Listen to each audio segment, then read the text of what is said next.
Buong akala ni Kyril ay hindi na siya papalari na magkaroon ng love life, pero hindi niya inaasahan na isang bilyonaryo ang iibig sa kanya. Pero paano na lang kung mas bata ito sa kanya ng 5 taon, pero siya lamang naman ang nag-iisang lalaking nabaliw sa kanya at kayang-kaya naman siyang dalhin sa suklulan ng langit. Chapter 1. "Where's the new janitress here?" Galit na sigaw ni Jeho sa kanyang opisina. Sobrang dami ng kalat na kanyang ipinaghahagis sa kung saan-saan. Palaging mainit ang kanyang ulo sa hindi malamang dahilan at walang araw na hindi ito nagwawala sa kanyang opisina. Kaya walang nagtatagal na janitress sa kanya. Nginig na pumasok ang kanyang sekretary nang ito ay makapasok sa loob ng opisina ng kanyang boss. "Sir, umalis po agad yung bagong hired na janitress dito." May panginginig ang boses nito. "What?" Matigas nitong tanong. "Fired her! And find some other who's willing in this job. 30K is enough for this salary." Lumaki ang dalawang mata ng kanyang sekretary dahil sa laki ng kanyang offer sa sahod ng janitress. Halos katumbas lang ng sinasahod nito bilang sekretary. Ngunit kawawa naman yung babaeng kakapasok lang at baka mamulubi pa lalo ito pag natanggal agad sa trabaho. Malaking pera ang pangangailangan ng babae para sa kanyang anak na may sakit. "Sir, ako na lang po munang maglilinis ng opisina nyo habang inaantay po natin yung bagong hired na janitress. Kawawa po kasi siya." Lakas loob na sabi ng sekretary ni Jeho. Matalim niyang tiningnan ng kanyang sekretary. "And who are you para pangunahan mo ko sa mga desisyon ko? You're only my secretary, isn't it?" Madiin nitong sabi. "Sir, sorry po. Hindi po kasi ganun kadali ang maghanap ng bagong janitress. Para ano pa ang perang ipapasahod ng ganong kalaki? Yvette, no one interested for that 30K. Pagsisingit niya. "Sir, kawawa naman po kasi si Kyril kung paaalisin niyo siya agad." Yuko nitong sabi. Sumeryoso ang mukha ni Jeho nang marinig niya ang pangalan na Kyril. "May anak po siyang nasa hospital na nangangailangan ng dugo." Matapang nitong sabi. "Sir, maawa naman po kayo sa kanya." Pagmamakaawa nito, tumayo ulit si Jeho sa kanyang swivel chair. Kinabahan si Yvette, ang kanyang sekretary. Nangangatog na din ang kanyang dalawang tuhod nang makalapit na ito sa kanya. "What hospital?" Diretsahan nitong tanong. "St. Anthony Medical Center po, sir." Agad nitong sagot. Napawi din ang kanyang kaba ng tuluyan na nga itong lumabas. Si Jeho, sa kanyang opisina. Takang napatingin siya sa kanyang boss nang makalabas na ito sa opisina pagkatapos niyang sabihin yon. Umalis agad si Jeho at iniwan na lang niya ang kanyang sekretary na puno pa ng kalat ang kanyang opisina. Hindi nagkakamali si Jeho na ang nagngangalang Kyril ay ang kasintahan niya noon at siyang first love nito. Noong panahong nag-aaral pa lang siya sa kolehiyo, kaya ito nagmadaling puntahan upang makita kung sino ang babaeng yon. Hindi naging balakid sa kanya kung ano ang estado ng pamumuhay ng babae, lalo na't mas matanda pa ito sa kanya ng 5 taon. Siya ang babaeng nagpabago ng magulong mundo ni Jeho, na dati siya'y basagulero noon. Kaya siya pinatapon ng kanyang lola sa isang public school sa probinsya at doon niya nakilala ang babaeng si Kyril. Puno ng pananabik na makita niyang muli ang kanyang iniirog noon. Pero ang hindi niya alam ay nakapag-asawa na ito agad matapos niyang sakta ng babaeng minamahal niya dati. Tutol ang mami nito sa pagmamahalan ng dalawa. Ayaw niya sa babaeng mas matanda pa sa anak niya, lalo na't mahirap lamang ang babae. Hindi matanggap ni Jeho kung ano ang mga masasakit na salitang binibitawan niya kay Kyril para layuan lang siya. Tanda niya pa ito kung paano niya saktan si Kyril noon. Labag sa kanyang loob ang kanyang mga ginawang mali para lang masunod ang kagustuhan ng kanyang mommy. Nasa mismong hospital na si Jeho, binati pa siya ng mga ilang staff na makakasalubong sa kanya. Isa ito sa pagmamay-ari ng kanyang lola na hawak na ngayon ng kanyang pinsang si Lucio. Pero nasa ibang bansa ito. Tinanong niya ang isa sa mga nurse staff sa medical receptionist sa may front desk kung may nagngangalang Kyril Silvestre. Nang malaman niyang pangalan ng pasyente na si Johan Silvestre at ang pangalan ng kanyang ina na si Kyril Silvestre, ay dali-dali itong nagtungo sa silid kung saan ito na-confine ng kanyang anak. Maingat niyang binuksan ang nakaawang na pintuan at nakita ng dalawang mata niya si Kyril na umiiyak habang kinakausap ito ng doktor. Hindi naramdaman ng dalawa ang pagdating ni Jeho, kaya dinig na dinig niya ang lahat ng mga sinabi sa kanya ng doktor. Ako, Doc. Type AB ako. Pagsingit ni Jeho sa nag-uusap na dalawa, napalingon ng dalawa sa nagsalitang si Jeho sa Abedra. Oh, ikaw pala yan, Mr. Jeho sa Abedra. Ani ng doktor ng pasyente. Hindi makapaniwala si Kyril na makikita niyang lalaking nagbigay sa kanya ng pasakit, kaya siya ngayon naghihirap. Pero hindi yun naging pabigat sa kanya sapagkat may biyaya siyang natanggap at yun ay ang kanyang anak na si Johan at Johara. Flashback. 4 years ago. Nasa kalagitnaan ang paglalakad si Kyril nang may makita ito sa daan na may 5 kalalakihan laban sa isang nakikipagbasag bungo na halos duguan ng mukha nito. Agad siyang lumapit sa 6 na lalaki na hanggang ngayon ay nagpapalitan pa din ng suntok. Lakas loob niyang nilabas ang itak sa kanyang bolo at matapang niyang hinarap ang mga ito. Hoy! Magsitigil kayong lahat! Matigas na sigaw niya habang nakataas ang itak sa kanyang kamay. Sabay silang lumingon, ang 5 lalaki sa akin. Hindi ko ba alam kung bakit ko ito ginagawa. Lakas loob kong iwinasiwa sa kanilang dala kong itak para matakot ang 5. Kunwaring galit-galitan ang aking muka para mas makatotohanan upang masindak sila sa akin. Naku, takbo na. Narayan na si Manang Kay. Sabi ng isa sa mga nakakakilala sa akin. Tumakbo na nga ang 5 lalaki nang makita nila ako na may hawak na itak. Hoy, Luis! Matigas kong sigaw sa kanya, ngunit nakalayo na ang mga ito. Humanda ka kapag nakita kita ulit! Sigaw ko sa kanya, pero hindi na niya ito narinig. Kilala ko si Luis dahil malapit lang ang bahay nila sa boarding house ng auntie ko. Manang na ang tawag sa akin ng mga taong naroon sa boarding house ng auntie ko, at doon na ako halos na nakatira, at siya ang kapatid ng aking papa. Ibinaon kong itak sa aking bolo na nakatali pa sa aking bewang. Patungo sana ako sa bukid ngayon para kunin ang nahihinog na mga saging doon. Pero itong naabutan ko sa may daanan. Tumingin ako sa lalaking nakaupo sa daan na halos duguan ang mukha nito. Hindi ko gaanong makita ang buo nitong muka dahil sa dugong umaago sa kanyang ulo.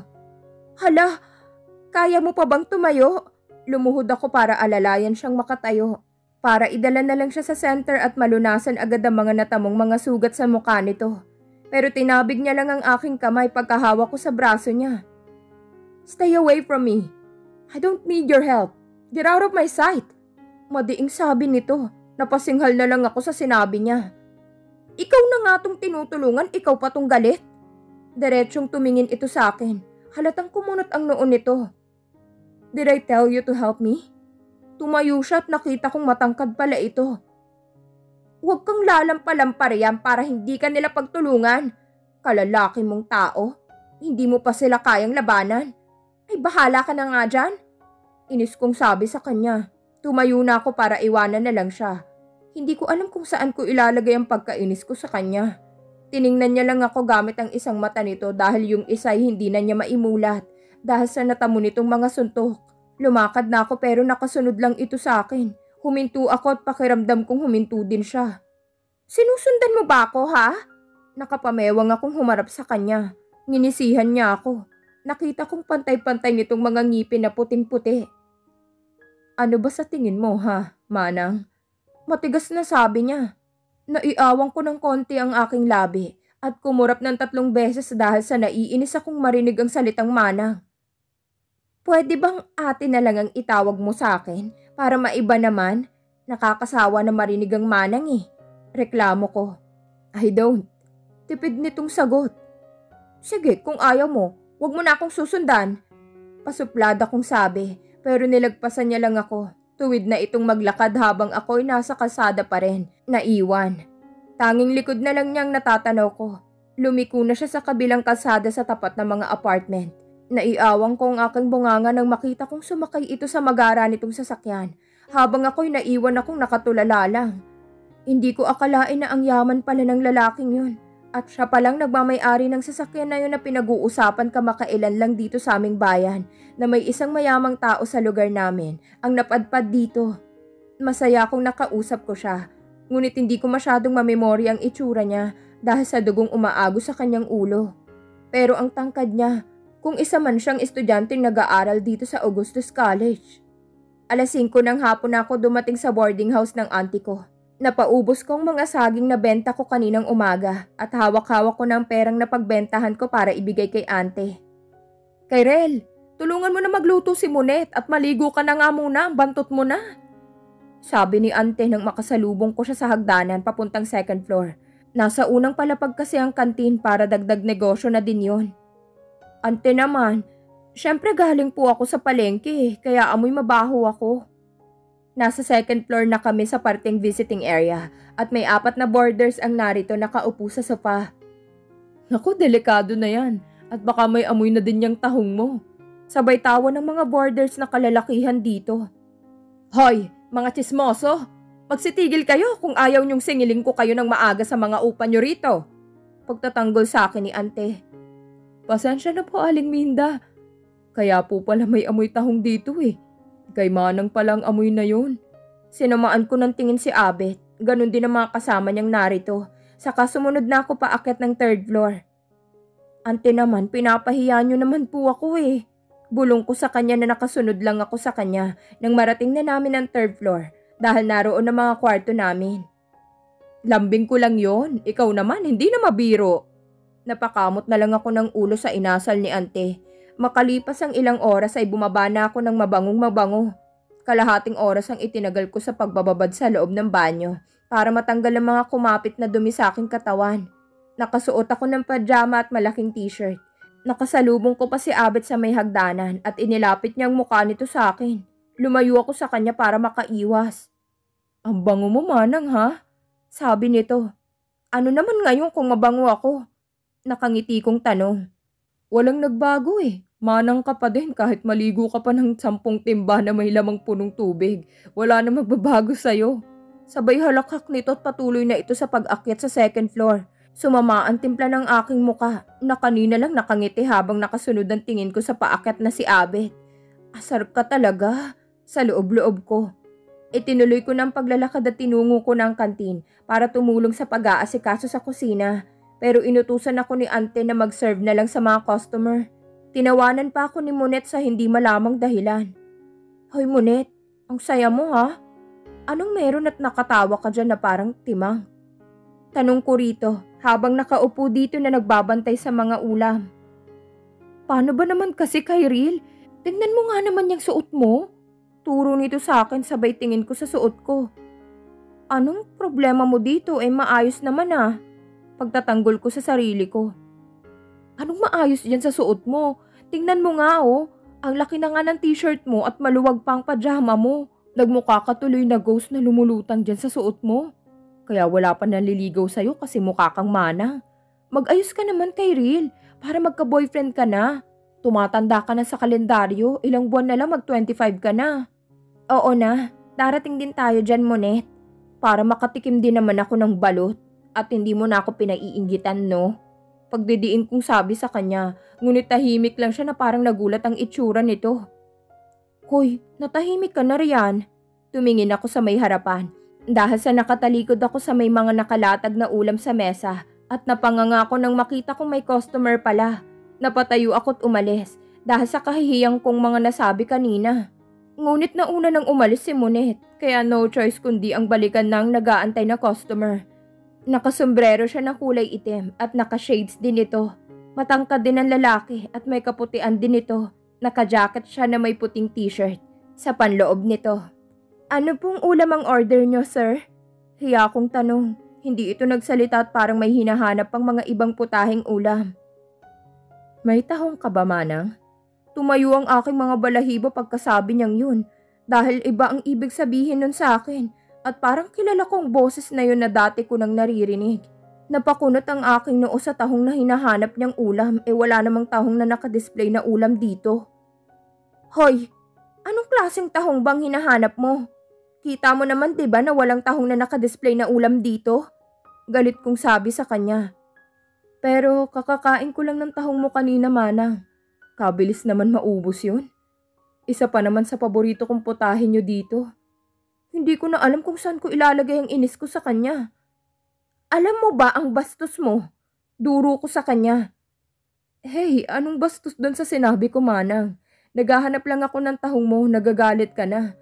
Anong tahong ba kasing nasa isip mo? Napasinghal ang lalaking customer kay Kirill. Saka ngumisi ito ng nakakaloko.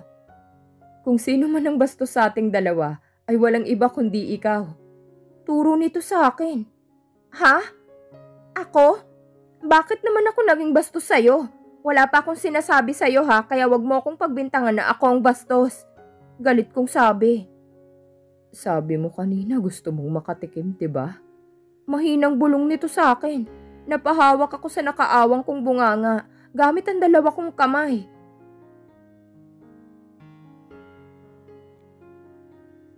Mahina itong humalakhak na siya namang pagdating ni ante.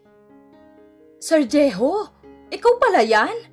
Bungad nito na may hawak na ulam na tahong sa malaking mangkok. Ito na ang paborito niyong putahe, sir. Bagong luto lang to, kaya mainit-init pa. Sige ho, Aling Minda. Pakiserve na lang ho doon. Turo niya sa okupadong mesa. Naupo na siya doon habang ako'y naiinis lang sa kinatatayuan ko. Hoy, Kyril! Ano pang inaantay mo riyan? Mag-serve ka na. At nang makakain na siya. Utos nito sa akin. Lumapit sa akin si Monet na may dalang kanin na nakalagay na sa malinis na tray. Nakatawang kanyang labi. Ilagay mo na dito ang ulam, Kyril. At ikaw nang mag-serve sa kanya at may niluluto pa ako doon. Pahamak ka talaga, Monet eh. Kainis ka. Bakit hindi mo sinabi na may tao na pala kaninang nag-uusap tayo? Hindi na sana niya narinig ang mga sinabi ko kanina. Aba, kasalanan ko pang gusto mo nang makatikim ng balut? Sabay halakhak nito papuntang kusina. Inis kong nilagay ang ulam na tahong sa may tray at maingat kong dinala dun sa mesa nang nagngangalang Jeho. Alam kong siya din itong supladong lalaki na nakilala ko lang kaninang umaga sa may daanan, papuntang bukid na malapit lang doon ang kanilang apartment. Inilapag ko ng kanyang order at isa-isang inalis sa tray ang isang mangkok na taho at isang punong kanin sa plato. Water please? Yung hindi gaanong malamig. Utos nito na hindi nakatingin sa akin. Tahimik lang akong umalis upang kumuha ng tubig na maiinom niya. Nakasalubong ko na naman si Abet pero hindi ko siya pinansin. Ang suplada naman ng asawa ko ha? Hindi na mamansin. Biro nito sa akin. Order sana ako ng tahong mo. Pwede bang ayusin mo naman ang pagkakasabi niyo na salitang tahong? Nakakainis na eh. Bakit nauso pa kasing tahong na yan dito? Dagdag ko pang sabi. Gusto ko sanang huwag bigyang pansin yun. Kaso iba kasing pandinig ko pagdating sa akin. Bakit kailangan pang diinan ng pagkakabig ka sa salitang tahong mo, Manang? Inuna ko muna ang tubig ni Jeho at inilapag sa kanyang mesa. Halos maubos na niya lahat ang ulam at kanin. Mabuti't hindi nabulunan sa tahong na kinain. Nawala na sa isip kong mga bagay na kanina lang gumugulo sa aking isipan na magsalita ito. If what is mine, only mine. Sabi nito, hindi ko magets kung anong ibig niyang sabihin. Inignore ko na lang ang sinabi niya nang magsalita ulit si Abet. Kyril, akong kukuha ng tahong mo dito. Nagugutom na ako eh. Speaking of tahong mo, again and again at mauuso na talaga ang salitang tahong mo, Kyril. Paalis na ako nang hawakan ng aking kamay ni Jeho. Bayad na yung tahong mo kay Aling Minda. So it means, sa akin lahat ng yon. If what is mine, only mine, Manang. Pag-uulit niyang sabi. Ha, tipid kong tugon. Hindi ako makaimik dahil sa puro tahong mong nasa utak ko. Parang sirang plaka ito na paulit-ulit na lang pumapasok sa aking isipan. Nang matapos na silang kumain at hindi nakatikim ng tahong si Abet dahil sa nabili na pala lahat yun ni Jeho. Grabe siya, ang takaw niya sa tahong. Kakaibang klase din yung lalaking yun. Hindi ko man masyadong ma-memorize ang mukha niya. Pero alam kong gwapo din siya dahil sa tikas ng pangangatawan na tinataglay nito. Pero basagulero naman ito at may pagkabastos din itong magsalita. Pero he is only 19 years old, nadinig kong sabi ni Jeho habang kinakausap ito ni Ante. Kaya pala immature ito kung mag-isip. Ay, ang bata pa pala niya. 5:00 ng hapon na ako dumating sa boarding house ng ante ko. Napaubos ko ang mga saging na benta ko kaninang umaga at hawak-hawak ko ng perang napagbentahan ko para ibigay kay ante. Kyril, tulungan mo magluto si Monet at maligo ka na nga muna, ang bantot mo na. Sabi ni ante nang makasalubong ko siya sa hagdanan papuntang second floor. Nasa unang palapag kasi ang kantin para dagdag negosyo na din yon. Ante naman, syempre galing po ako sa palengke kaya amoy mabaho ako. Nasa second floor na kami sa parting visiting area at may 4 na boarders ang narito nakaupo sa sofa. Naku, delikado na yan at baka may amoy na din ang tahong mo. Sabay tawa ng mga boarders na kalalakihan dito. Hoy mga tsismoso, magsitigil kayo kung ayaw niyong singiling ko kayo ng maaga sa mga upa niyo rito. Pagtatanggol sa akin ni ante. Pasensya na po Aling Minda. Kaya po pala may amoy tahong dito Kay Manang palang amoy na yon. Sinamaan ko ng tingin si Abet, ganun din ang mga kasama niyang narito. Saka sumunod na ako paakyat ng 3rd floor. Ante naman, pinapahiya niyo naman po ako Bulong ko sa kanya na nakasunod lang ako sa kanya nang marating na namin ang 3rd floor dahil naroon ang kwarto namin. Lambing ko lang yon, ikaw naman hindi mabiro. Napakamot na lang ako sa ulo sa inasal ni ante. Makalipas ang ilang oras ay bumaba na ako ng mabangong mabango. Kalahating oras ang itinagal ko sa pagbabad sa loob ng banyo para matanggal ang mga kumapit na dumi sa aking katawan. Nakasuot ako ng pajama at malaking t-shirt. Nakasalubong ko pa si Abet sa may hagdanan at inilapit niyang mukha nito sa akin. Lumayo ako sa kanya para makaiwas. Ang bango mo, Manang ha? Sabi nito. Ano naman ngayon kung mabango ako? Nakangiti kong tanong. Walang nagbago Manang ka pa din. Kahit maligo ka pa ng 10 timba na may lamang punong tubig, wala nang mababago sa'yo. Sabay halakak nito at patuloy na ito sa pag-akyat sa 2nd floor. Sumama ang timpla ng aking mukha na kanina lang nakangiti habang nakasunod ang tingin ko sa papaakyat na si Abet. Asar ka talaga. Sa loob-loob ko. Itinuloy ko ng paglalakad at tinungo ko na ang kantin para tumulong sa pag-aasikaso sa kusina. Pero inutusan ako ni ante na mag-serve na lang sa mga customer. Tinawanan pa ako ni Monet sa hindi malamang dahilan. Hoy Monet, ang saya mo ha? Anong meron at nakatawa ka dyan na parang timang? Tanong ko rito habang nakaupo dito na nagbabantay sa mga ulam. Paano ba naman kasi kay Real? Tingnan mo nga naman yung suot mo. Turo nito sa akin, sabay tingin ko sa suot ko. Anong problema mo dito maayos naman Pagtatanggol ko sa sarili ko. Anong maayos dyan sa suot mo? Tingnan mo nga ang laki na nga ng t-shirt mo at maluwag pa ang pajama mo. Nagmukha ka tuloy na ghost na lumulutang dyan sa suot mo. Kaya wala pa nanliligaw sa'yo kasi mukha kang Manang. Mag-ayos ka naman kay Real para magka-boyfriend ka na. Tumatanda ka na sa kalendaryo, ilang buwan na lang mag-25 ka na.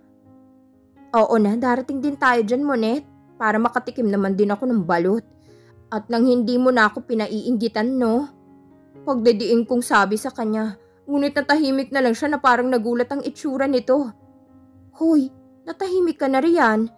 Tumingin ako sa may harapan dahil sa nakatalikod ako sa mga nakalatag na ulam sa mesa at napanganga ako nang makita kong may customer pala. Napatayo ako at umalis dahil sa kahihiyan kong mga nasabi kanina. Ngunit nauna nang umalis si Monet kaya no choice kundi ang balikan ng nag-aantay na customer. Nakasombrero siya na kulay itim at naka-shades din ito. Matangkad din ang lalaki at may kaputian din ito. Naka-jacket siya na may puting t-shirt na panloob ito. Ano pong ulam ang order niyo, sir? Hiya kong tanong. Hindi ito nagsalita at parang may hinahanap pang mga ibang putaheng ulam. May tahong ka ba, Manang? Tumayo ang aking mga balahibo pagkasabi niyang yun. Dahil ibang ibig sabihin nun sa akin at parang kilala kong boses na yun na dati ko nang narinig. Napakunot ang noo ko sa tahong na hinahanap niyang ulam. Wala namang tahong na nakadisplay na ulam dito. Hoy, anong klaseng tahong bang hinahanap mo? Kita mo naman 'di ba na walang tahong na nakadisplay na ulam dito? Galit kong sabi sa kanya. Pero kakakain ko lang ng tahong mo kanina, Manang. Kabilis naman maubos yun. Isa pa naman sa paborito kong putahin nyo dito. Hindi ko na alam kung saan ko ilalagay ang inis ko sa kanya. Alam mo ang bastos mo. Duro ko sa kanya. Hey, anong bastos dun sa sinabi ko, Manang? Naghahanap lang ako ng tahong mo, nagagalit ka na. Anong tahong ba kasing nasa isip mo? Napasinghal ang lalaking customer kay Real. Saka ngumisi ito ng nakakaloko. Kung sino man ang bastos sa ating dalawa, ay walang iba kundi ikaw. Turo nito sa akin. Ha? Ako? Bakit naman ako naging bastos sa'yo? Wala pa akong sinasabi sa'yo ha? Kaya wag mo akong pagbibintangan na ako ang bastos. Galit kong sabi. Gusto mong makatikim ng balot, di ba? Mahinang bulong nito sa akin. Napahawak ako sa nakaawang kong bunganga gamit ang dalawa kong kamay. Mahina itong humalakhak na siya namang pagdating ni ante. Sir Jeho, ikaw pala yan. Bungad dito na may hawak na ulam na tahong sa malaking mangkok. Ito na ang paborito niyong potahe, sir. Bagong luto lang ito, kaya mainit-init pa. Sige ho, Aling Minda, pakiserve na lang ho doon. Turo niya sa okupadong mesa. Naupo na siya doon habang ako'y naiinis lang sa kinatatayuan ko. Hoy Kyril, ano pang inaantay mo riyan? Mag-serve ka na at nang makakain na siya. Utos nito sa akin. Lumapit sa akin si Monet na may dalang kanin na nakalagay na sa malinis na tray. Nakatawa ang kanyang labi. Ilagay mo na dito ang ulam, Kyril, at ikaw na mag-serve sa kanya at may niluluto pa ako doon. Pahamak ka talaga, Monet eh. Kainis ka. Bakit hindi mo sinabi na may tao na pala kaninang nag-uusap tayo? Hindi na sana niya narinig ang mga sinabi ko kanina.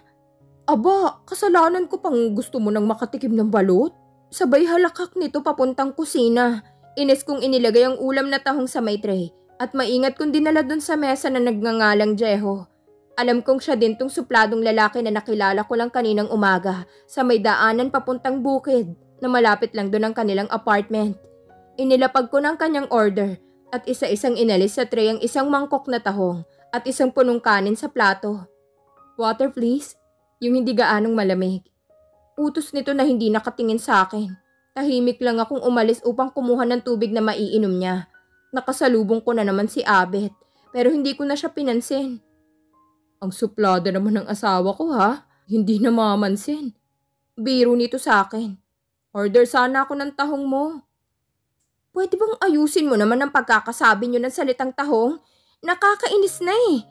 Bakit nauso pa kasi ang tahong na yan dito? Dagdag ko pang sabi. Gusto ko sanang wag bigyang pansin yun. Kaso iba kasi ang pandinig ko pagdating sa akin. Bakit kailangan pang diinan ng pagkakabig ka sa salitang tahong mo, Manang? Inuna ko muna ang tubig ni Jeho at inilapag sa kanyang mesa.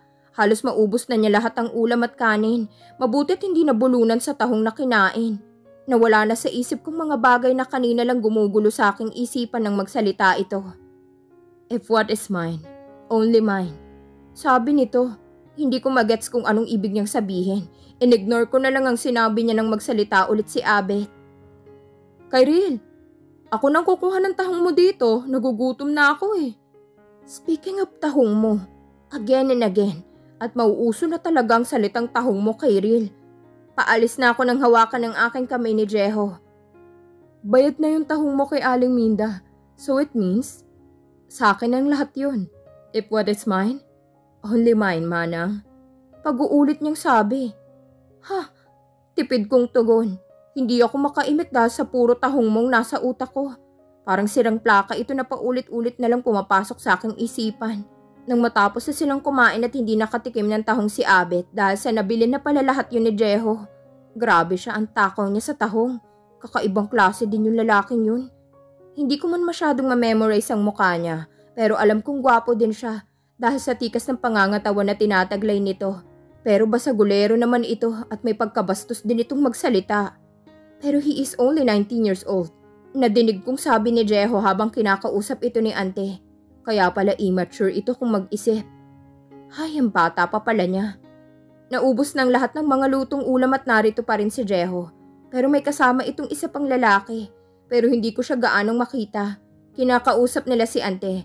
Pero hindi ko marinig ang kanilang pinag-uusapan. Mukhang mayaman din siya. At sa kanyang sasakyang nakaparada sa may labas. Hindi nagtagal ay pumasok din si Ante dito sa loob. Kasabay nun ang pag-alis ng dalawa. Bilisan mo na riyan magligpit, Kyril, para makapagpahinga ka na rin. Sige po, Ante. Matatapos na rin po ako. Sagot ko. Sumunod ka na lang sa itaas at bukas ko na lang sasabihin sa'yo. Sabi niya, sabay kunot ng aking noo. Tatanungin ko sana siya ngunit nauna na itong umakyat ng hagdanan. Sumunod na ako sa taas nang matapos ng magligpit dito sa kantin. Palaisipan sa akin ang bagay na yun kung ano ang sasabihin nito sa akin. Kinabukasan maaga akong nagising upang mamalengke. Kasama ko si Monet at tig-isa kami ng hawak na basket. Nilalakad lang namin ito papuntang palengke. Napansin namin ni Monet kung bakit ang daming dalagitang nagja-jogging, samantalang noon ay wala naman. Monet, kailan pa ba husto ang pagja-jogging dito sa lugar natin? Naku naman, Manang. Huli ka na sa balita eh. Tingnan mo yun. Turo nito sa akin sa lalaking matangkad na paparating dito sa way namin ni Monet. Sino naman yan? Tanong ko dahil hindi ko naman siya kilala. Malapit na to sa amin. Kumunot ang noo ko nang tumingin ito sa akin. Malamig ko siyang tiningnan dahil hindi ko naman siya kilala. Tumili si Monet nang ngumising lalaking yun. Napahawak ako sa dalawa kong tenga. Masakit sa tenga na parang mabibingi ako. Malakas kong binatukan si Monet kaya tumigil ito sa pagdili. Aray, ang sakit nun ha. Reklamo nito. Ano bang problema mo't nang babato ka riyan? Inis na sabi niya. Aba, kung tumili ka naman parang wala kang kasama dito ha. Inis kong sagot. Palibhasa kasi hindi ka marunong tumingin ng gwapo. Kaya hanggang ngayon wala pang nagkakagusto sa'yo. Alam kong gwapo siya. Kahit tumili ka riyan kung hindi ka naman niya papansinin, wala ding kwenta. Kaya tumigil ka na sa kakapantasya mo riyan sa kanya. Iniwan ko na siya at nagpatuloy na lang sa paglalakad. Nakarating din ako agad sa palengke nang hindi pinapansin si Monet. Nang matapos na akong makapamili, ay iniwan ko na din siya. Bahala siya sa buhay niya dahil minsan ay pahamak ang babaeng yun. Mag-isa akong umuwi at nilakad ko na lang pauwi sa boarding house. Narating ko na din agad at naupo muna sa may waiting area dito sa tapat ng kantin upang makapagpahinga. Maya-maya ay pumasok din ako agad sa loob ng kantin para maihanda ng mga lulutuin para mamaya. Manang, kape nga. Utos nito sa akin at nilingon ng taong nagsalita. Naningkit ang dalawa kong mata ng mapagsinong nagsalita. Siya yung lalaking nagja-jogging kanina sa may kalsada nang makasalubong namin ni Monet. Nabato ako sa kinatatayuan ko at hindi na maialis ang paningin ko sa gwapong mukha niya. Naks naman, tulalay ka dyan. Nawaglit ang pagkatulala ko nang magsalita ang bagong dating na si Monet. Sir Jeho, pasensya na kayo, talagang ganito lang si Kyril kapag nakakakita ng gwapo. Para akong nabingi ulit nang marinig ang sinabi niyang Jeho. Ibig ba niyang sabihin? Siya yung lalaking kumakain na naka-shades kagabi, na nakasombrero at naka-jacket? Umiling ako tumalikod na lang upang ipagtimpla na lang siya ng kape niya. Sir, eto na ang kape niyo. Mahinihin kong sabi. Tipid niya lang akong nginitian at ibinagpatuloy niyang muli ang pagtitipa sa kanyang CV. Matapos ko siyang mabigyan ng kape, ay umakyat akong muli sa itaas upang magpalit ng damit. Isang fitted na dilawang suot ko saka brown na palda na hanggang lagpas tuhod ang haba. Maaga akong pupunta sa eskwelahan para asikasuhin ang mga papel para sa paglilipat ng aking pinsang buo. Magkapatid ang ina ko at ang ina niya. Balak din niyang dito umupa sa boarding house ni Auntie Minda. Hindi ko ba alam sa kanya kung ano ang naisip ng gawin yon at kung bakit dito pa niya gustong mag-aral sapagkat may kaya naman ang kanyang pamilya. Nakapag-asawa si Auntie Alice ng mayaman. Kaya gumanda ang kanilang buhay. Balak sana nitong bukas siya luluwas papunta rito sa probinsya, ngunit hindi ko pa siya pinayagan na magpunta ng maaga rito dahil makalat pa ang aking kwartong matutuluyan niya. Bumaba na ako para harapin si Ante, pero wala ito para kausapin siya tungkol sa sasabihin niya sana kagabi pa. Naratnan kong wala na doon si Jeho at si Monet na lang ang nakita ko. Wow, mukhang nag-i-improve na tayo sa suot natin ha? Pangaasar nito sa akin. Punta ako ng school. Pakisabing gagabihin ako ng uwi. Pagbibiro ko. Ha? Bakit gabi? Ang lapit lang ng eskwelahan ha? Siguro makikipagtanan ka no? Hindi ako kagaya mo, Monet. Matino akong tao. Ikaw na munang bahala rito dahil asikasuhin ko pang mga papel ng pinsan ko. Okay, ingat. Sambit nito, sa katuluyan na akong lumabas ng boarding house. Nag-aantay ako ng masasakyan tricycle nang may humintong sasakyan sa may harapan ko. Binaba nito ang bintana at inilawa doon si Jeho. Saan ang punta mo, Manang?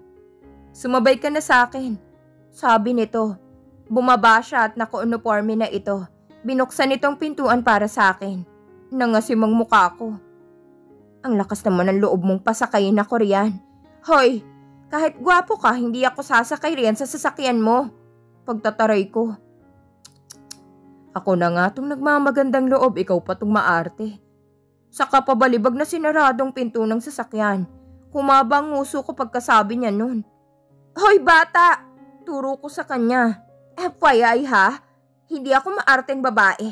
Itatak mo riyan sa baga mo. Pagdidiin ko sa baga niya ang hintuturo ko. Ngunit hinawakan niya ang kamay ko at kinulong niya gamit ang dalawa nitong malambot ng mga palad. Next time, I won't let you to say the word bata again. Ipapatikim ko sa yung sinasabi mong yan. And I will prove it once you say it again. Pagbabanta nito sa akin. Sa kanya binitawan ang aking kamay, sumakay na ito sa kanyang magarang sasakyan at mabilis na umalis papuntang eskwelahan. Sa wakas ay may dumating na ding tricycle at sumakay na ako agad. Mali ata ako dahil naging bastos ata ako sa kanya. Alam kong mas matanda ako sa kanya at wala namang masamang ayain niya akong sumakay sa kanyang sasakyan. Ako tuloy nagmukhang batang inasal kanina. Napahilamos na lang ako ng mukha dahil sa dami ng iniisip ko ngayon. Ligtas din akong nakarating sa Augustus College. Palinga-linga ako sa daan. Nang mahagip ng baningin ko ang buntunan ng mga estudyante.